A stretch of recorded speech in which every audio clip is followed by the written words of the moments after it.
Bom dia, graça e paz, meus irmãos, e que Deus os abençoe grandemente. Amém? Espero que todos estejam bem para a glória de Deus. Queridos irmãos, hoje estaremos dando continuidade na leitura e exposição do livro de Gênesis, nos capítulos 10, 11, 12 e finalizando no capítulo 13. 4 capítulos de muita palavra de Deus aos nossos corações. Amém? No capítulo 10, irmãos, a partir do versículo 1, aqui vimos que as gerações dos filhos de Noé.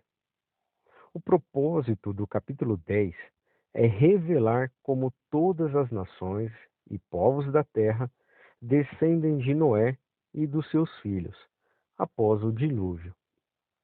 Dos versos 2 a 5, vimos aqui a respeito dos filhos de Jafé.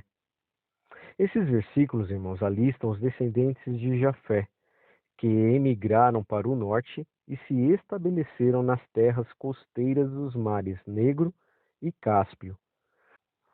Foram os progenitores dos medos, dos gregos e das raças brancas da Europa e da Ásia. No versículo 8, Cuxi gerou Nimrod. Isso não significa, irmãos, que Nimrod era filho de Cuxi, mas apenas que era seu ancestral. Nos dias de Nimrod, a população havia se tornado numerosa, enquanto cada tribo e família viviam, até então, em independência, sujeitas apenas às autoridades do chefe natural. Ele foi capaz, irmãos, por seu vigor pessoal, de reduzir várias tribos à obediência, prevalecer sobre eles para construir e habitar cidades e consolidá-las em um corpo político. Versos 9. Quando os homens ainda levavam uma vida pastoril e estavam mal armados, a guerra com os animais selvagens era uma ocupação muito importante e perigosa também. Provavelmente, irmãos, a partir de combates individuais com animais ferozes, Nimrod agora era reconhecido como um benfeitor público. Foi levado a organizar caçadas em grande escala e, assim como Rômulo, tornou-se o chefe de um bando dos pastores mais vigorosos e, com a ajuda deles, eles em seguida assumiu o dever mais sério de introduzir ordem e o governo entre homens que até então viviam em grupos dispersos, sem controle e sem os meios de suprimir rixas e punir atos de violência. No versículo 10 do capítulo 10, o império, irmãos, de Nimrod começou com as cidades enumeradas neste versículo e daí se estendeu até a Síria. Conforme mencionado em Gênesis, capítulo 10, versículo 11, primeiro então ele estabeleceu sua soberania na terra de Sinar, isto é, na Babilônia, a porção inferior da Mesopotâmia, distinta da Síria, a porção superior. No livro de Miqueias, capítulo 5, versículo 6, a Babilônia é chamada de terra de Nimrod. Suas cidades ali eram 4. No mesmo capítulo 10, a gente vê a respeito de Babel, que significa a porta de Deus. A tradução literal em assírio de seu nome, acadiano anterior. Em Gênesis capítulo 11, versículo 9, a palavra é derivada de uma raiz hebraica que significa confusão, por causa da confusão de línguas ali. Dos versículos 6 a 20 do capítulo 10, aqui vimos a respeito dos filhos de Caim. Esses versículos, irmãos, alistam os descendentes de Cã, os quais se fixaram na Arábia Meridional, no Egito Meridional, na orla oriental do mar Mediterrâneo e na costa setentrional da África. Os descendentes de Canaã estabeleceram-se num território que dominou-se Canaã, território este que posteriormente se tornou a pátria do povo judeu. Dos versículos 21 a 31, vimos aqui a expressão: e a Sem nasceram filhos. Esses versículos, irmãos, alistam os descendentes de Sem, que se estabeleceram na Arábia e nas terras do Vale do Tigre e do Eufrates, no Oriente Médio. Foram os hebreus, assírios e sírios e elamitas.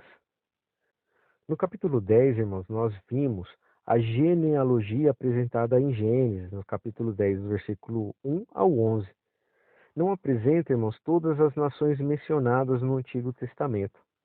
Seu principal objetivo é apresentar a humanidade e a sua diversidade, originárias de um Criador, o Deus eterno. Além disso, os povos primitivos conhecidos pelos israelitas são listados em 3 numerosos grupos: o Jafé, entre os versos 2 e 5, Cão, entre os versos 6 e 20, e Sem, entre os versículos 21 e 31. Cada um deles estão interligados na formação das nações subsequentes. Desta forma, irmãos, Deus as liga por meio de uma bênção de favorecimento e crescimento também. Elas se multiplicam e multiplicaram e prosperaram segundo a bondade do Senhor. Por fim, relacionar todos esses povos em uma genealogia só reforça o surgimento da humanidade a partir de Adão e Eva. A relação, irmãos, genealógica não está baseada apenas no código genético, mas nas relações geográficas, históricas e linguísticas. É possível, inclusive, irmãos, que o Senhor Jesus tenha enviado os 70 discípulos para anunciar o Evangelho, como vimos lá em Lucas, capítulo 10, versículo 1, como um símbolo da expansão do reino de Deus a todas as línguas, raças, nações e povos. Isso fica evidente, irmãos, quando analisamos os receptores daquela mensagem, pessoas de Jafé e Nimrod, Sidom e Sabal, Ludim e Caftorim. Iniciamos então, irmãos, o capítulo 11, a partir do versículo 2.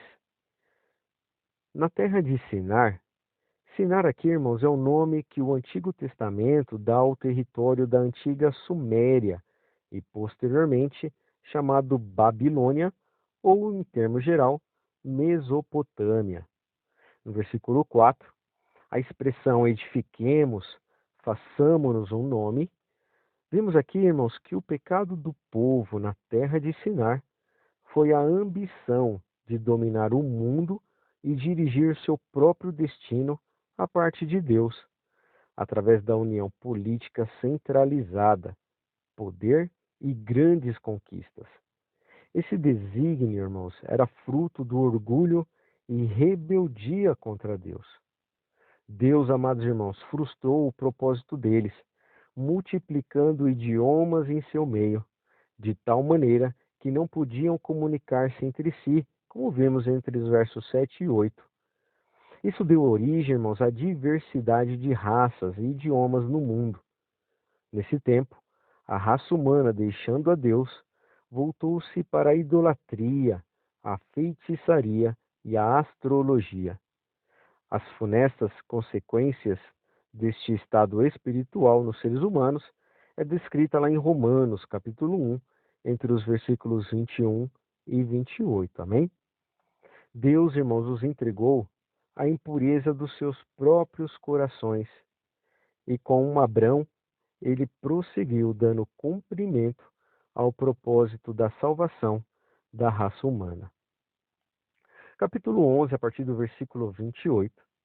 Aqui vimos sobre Ur dos Caldeus. Essa cidade antiga, irmãos, ficava a cerca de 160 quilômetros a sudeste da cidade de Babilônia, perto do rio Eufrates, na região hoje chamada Iraque. Sim, o deus da lua era o deus padroeiro dessa cidade. Capítulo 11, versículo 31, vimos falar sobre Abrão e seu filho.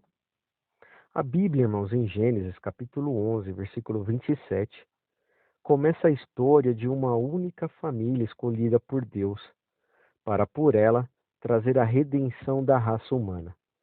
O chefe daquela família era Abrão. nome esse posteriormente mudado para Abraão, como veremos lá no capítulo 17, o qual viveu de cerca de 2100 a.C. Em Atos, irmãos, capítulo 7, versículo 2 e 3, Estevão declara que Deus apareceu a Abraão em Ur dos Caldeus, antes dele habitar em Harã. A chamada de Deus a Abraão foi provavelmente o fator motivante na mudança para Harã, de Terá, seu pai. Abraão, irmãos, descendia de Sem e tornou-se o pai da nação judaica. Ao analisar, irmãos, com atenção Gênesis capítulo 11, percebemos detalhes importantes no propósito de Deus que foram deixados de lado. Novamente, antes de tudo, no entanto, é preciso, irmãos, ter em mente as divisões do livro até aqui. Do capítulo 1 ao 11, temos a história primitiva da humanidade. Dentro desses capítulos estão a criação, a queda, o dilúvio e a Torre de Babel. Do capítulo 12 ao capítulo 50, temos o relato da história dos patriarcas, que conta uma história de Abraão, Isaque, Jacó e também José. Tendo isso em mente, irmãos, voltemos à análise do capítulo 11. Primeiro, a Torre de Babel, entre os versos de 1 a 9. As descendências de Sem, dos versículos 10 a 26. E a origem de Abraão, do versículo 10 ao 26 também. O versículo 1, irmãos, nos mostra que havia apenas um idioma na terra. E o versículo número 3 nos mostra que os homens estavam fazendo tijolos e os ligavam com betume. Já no versículo 4, nos mostra que eles se organizaram para construir uma cidade com uma torre que chegasse até o céu, com o objetivo de que não fossem espalhados pela terra. Aqui vimos, então, irmãos, uma desobediência clara ao mandamento de Deus, que era povoar a terra, multiplicar-se, como vimos lá em Gênesis, capítulo 9, no versículo 1 ao 7. Contudo, amados irmãos, mais uma vez o ser humano foi de encontro ao que o Senhor Deus havia dito e fez o que não achava que devia fazer. Os líderes do povo lhe chamaram para seguir um outro caminho e eles foram. Mas para dar certo, seus planos precisavam principalmente de sincronia linguística e geográfica. Eles moravam no mesmo lugar e falavam o mesmo idioma. Para mostrar, irmãos, então, sua soberania, o Senhor espalhou novos idiomas entre eles e não puderam mais se comunicar de maneira absoluta. Consequentemente, irmãos, os grupos se espalharam pela terra de acordo com a interação linguística. Amém? Iniciando então, irmãos, o capítulo 12, a partir do versículo 1. Sai da tua terra. Nessa ocasião, irmãos, Deus não disse a Abrão para onde o conduziria. Ao invés de ser informado disso, ele teve de viajar sobre a orientação direta do Senhor. Versículo 3 do capítulo 12. Em ti serão benditas todas as famílias da terra. Esta, irmãos, é a segunda profecia das Escrituras sobre a vinda de Jesus Cristo a este mundo. E aqui eu tenho 2 pontos a narrar aos irmãos. Primeiro, o texto fala de uma bênção espiritual que viria através de um descendente de Abraão. Paulo declara esta bênção que se refere ao Evangelho de Cristo, oferecido a todas as nações. Um segundo ponto é que a promessa de Deus a Abrão revela que, desde os primórdios da raça humana, o propósito do Evangelho era abençoar todas as nações com salvação. Deus, irmãos, está agora realizando seu propósito através de Jesus Cristo e seu povo fiel, que compartilha da sua vontade de salvar os perdidos, enviando pregadores para proclamar o Evangelho a todas as famílias da terra. Este versículo, irmão, serve de fundamento motivador da obra missionária no mundo inteiro. Amém? No versículo 4, partiu Abrão, como o Senhor lhe tinha dito. Aqui, irmãos, a narrativa de Abraão, desde o início, chama a atenção para a seguinte verdade: a obediência a Deus é essencial para o usufruto da salvação nele. Abraão, irmãos, obedeceu a palavra do Senhor. Sua obediência incluiu deixar seu lar e sua pátria e confiar aos cuidados de Deus, na sua orientação divina e também nas suas promessas. Assim como Abraão, todos os cristãos em Cristo são conclamados a deixar sua terra, parentela e casa do Pai, para seguir a Jesus, no sentido, irmãos, de buscar uma pátria melhor, isto é, a celestial. Amém?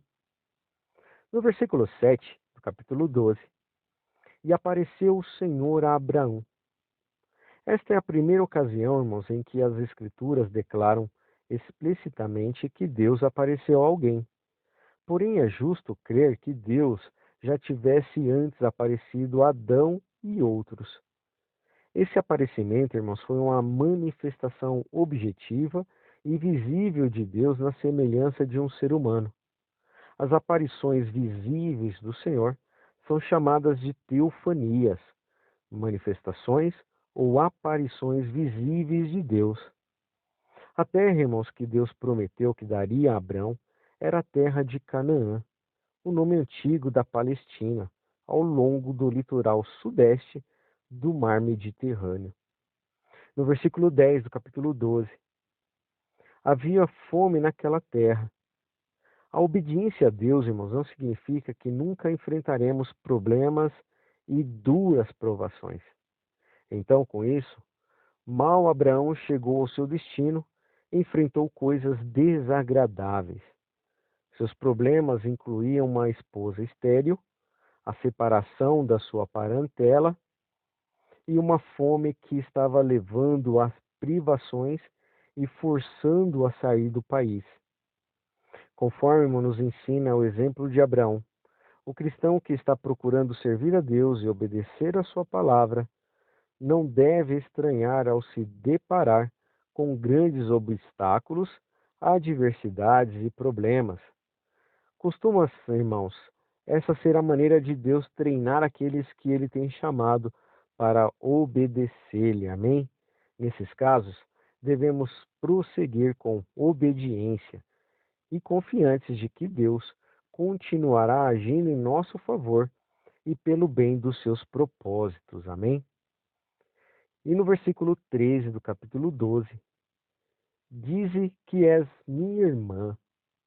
A confiança, irmãos, que Abraão tinha em Deus falhou por um pouco, e o resultado foi ele usar de engano, o qual lhe rendeu várias complicações, inclusive seu banimento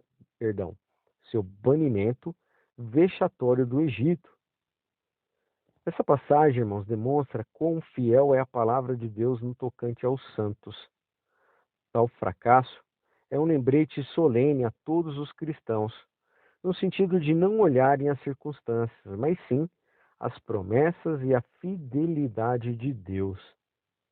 A fraqueza de Abraão também nos desperta pelo fato de Deus, na sua misericórdia, trazê-lo de volta à sua vontade e propósito, sem prejuízos de seus bens, como vimos no final deste capítulo. Amém? Iniciando então, irmãos, o capítulo 13, a partir do versículo 10. E levantou Ló os seus olhos. As Escrituras, irmãos, declaram que o Senhor não vê como o homem vê. Ló viu somente a campina bem regada de Sodoma. Deus viu os habitantes daquela cidade como grandes pecadores que eram.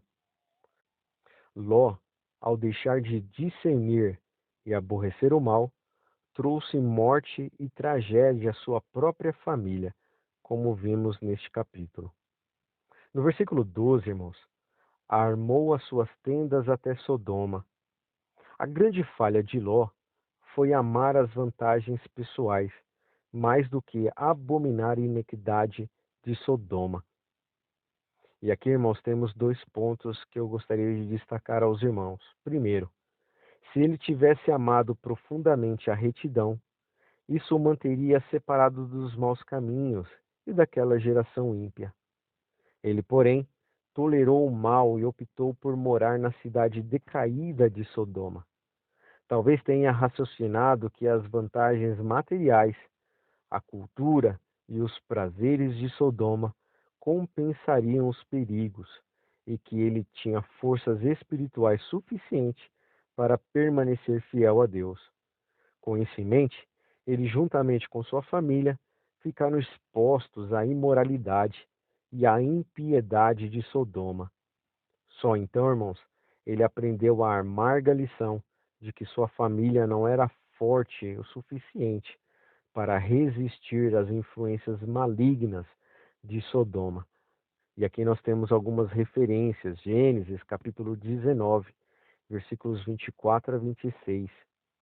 Um segundo ponto, irmãos, é que os pais de família devem tomar cuidado para não se envolverem de igual modo, nem a seus filhos, com nenhuma Sodoma, para que não se arruinarem e não se arruinem espiritualmente, como aconteceu com a família de Ló. Em Gênesis capítulo 13, amados irmãos, nós vimos a continuação da viagem de Abrão e sua família em busca da promessa de Deus. Ele é o primeiro patriarca da nação de Israel, através de quem o Deus eterno, 2000 anos depois, traria o Redentor definitivo ao mundo, Jesus Cristo. Amém? Ele se tornou o único e definitivo mediador no relacionamento de Deus com os homens. Depois, irmãos, que mentiu sobre o seu relacionamento com Sarai, por medo, Abrão busca novamente favor e graça de Deus e o Senhor o recebe. Como consequência da bênção de Deus, Abrão e Ló enriqueceram muito em gado e bens. Contudo, irmãos, os problemas vieram junto. Os pastores que cuidavam de seus rebanhos passaram a se desentender, porque o mantimento não era suficiente para as 2 famílias e seus rebanhos. Com sua atitude, esses 2 homens que temiam a Deus começaram a se tornar mau exemplos para os cananeus e fariseus que já habitavam na região. Perceba, irmãos, que antes de partir para Egito, Abrão havia erguido um altar nesta mesma área e invocado o nome do Deus verdadeiro, algo que ficou conhecido de seus moradores. Mas agora, para que a glória de Deus e o testemunho deles fosse preservado, algo tinha de ser feito. Abrão propõe então que eles se separem, dando a primazia a Ló, que escolheu as campinas verdes de Sodoma e Gomorra, lhe restando o deserto, onde o Senhor Deus lhe prometeu que ele e seus filhos prosperariam. Aqui vimos, irmãos, o claro exemplo daqueles que vivem pelo que vem e dos que vivem segundo a direção de Deus. Ló acabou de uma região ímpia que posteriormente seria julgada por Deus e se tornou símbolo das cidades que amam o pecado. E finalizando, irmãos, já o crente Abraão, confiando no Senhor, teve a certeza que este era fiel e lhe guiaria, conforme prometeu, para algo superior em sentido e também relevância. Amém? E aqui nós temos, para finalizar, uma citação em Hebreus, capítulo 11, versículo 10, que é maravilhosa, e eu incentivo os irmãos a lerem as referências para um melhor entendimento do texto. Amém? E com isso, amados irmãos, nós finalizamos a leitura e exposição do livro de Gênesis, no capítulo 10, 11, 12 e finalizando no capítulo 13, de acordo com o cronograma de leitura. Amém? Desejo aos irmãos uma excelente leitura, uma excelente meditação das Sagradas Escrituras. Que Deus os abençoe, que Deus os guarde, que Deus venha realmente, através do teu Espírito Santo, falar melhor aos corações dos irmãos. Amém? Fiquem com Deus, um excelente dia de leitura e meditação, e até amanhã, onde daremos continuidade neste livro maravilhoso que é o livro de Gênesis. Fiquem com Deus, um forte abraço.